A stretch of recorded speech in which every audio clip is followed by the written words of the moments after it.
But before I stopped the car, I heard this whomping sound, and that's why I thought I had a flat. But I couldn't understand because we just put new tires on, and it could have been making a noise or beating on his chest or the pole. It was only about probably 1 foot from the pole. You hear, in this area, you hear noises at night, I understand. Oh, yeah. That aren't cougar noises, that aren't bear noises. No. Right. There's no noise to describe it, really, because I just never heard anything like it. Cougars don't make that noise, bears don't, elk or moose or whatever else around. Something else is out there. There's something else out there, okay. And it's not just at night, it's in the daytime too, because they've been hearing them day, night, evening, mornings, even high noon. Do you see things? Is it just the noise? Noises mostly, other than when I've seen this creature down there. It's below Beacon Rock. There's a real wide shoulder just as you go across the bridge, and I just pulled up. I just knew I had a flat, but I couldn't understand. So I got out, and I always keep my right door locked. I get out on the left, and I go around with my back to the woods, and I look up and under my car, around the wheel, no flat. So I feel up in there, and while I'm feeling, I suddenly turn around and I'm face to face with him. I mean, it just felt like there was something staring at me, is why I looked. And you were face to face with? Eye to eye, just about 15 feet from me. What was it?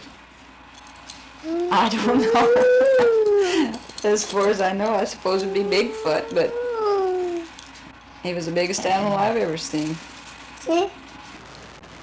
The monster that Mrs. Baxter saw was 12 feet tall, as tall as these bushes behind me. Her story is similar to dozens of others told every year in this area about people who got fleeting glimpses of the Bigfoot. Well, the first thing we do naturally is sort of check on the people themselves. You have a lot of people who see things all the time.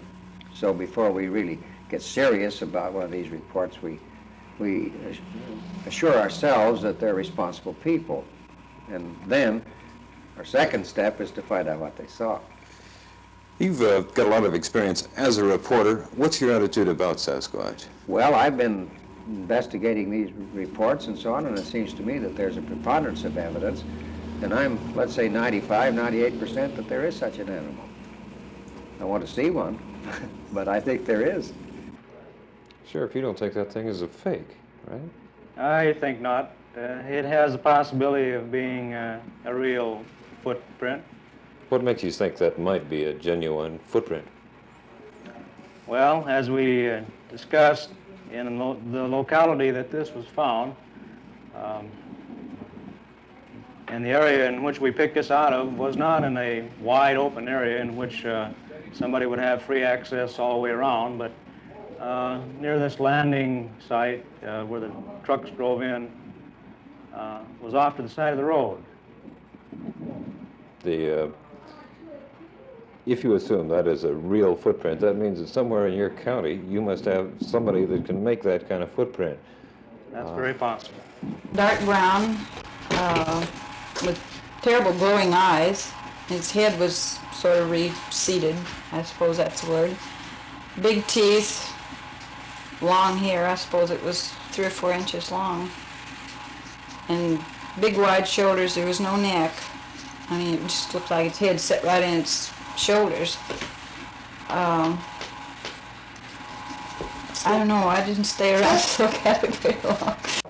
I would think that he is, if he is a humanoid type, that he's a shy creature, a harmless creature, one who wants to live his own life and keep away from people.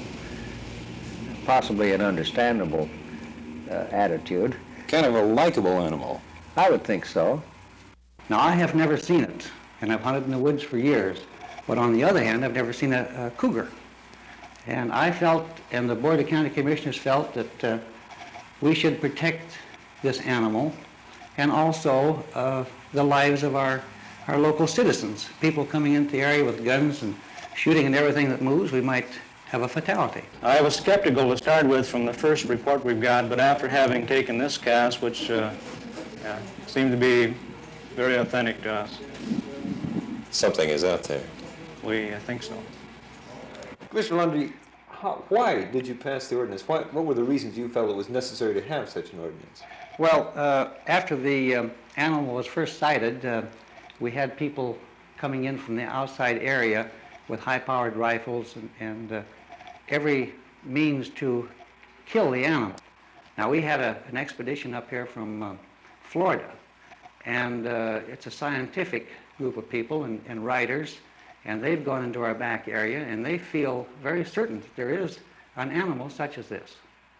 In the course of this thing, we're going to talk to a lot of people who are going to say there's no such thing, that they work at universities in Seattle or in Portland. What's your reaction to those people who simply stand up and say, there's no pictures of it, it's not there? I don't really know.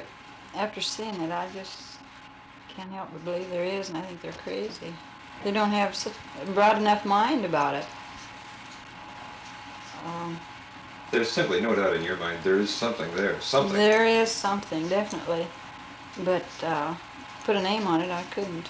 It's big and it's terrible looking.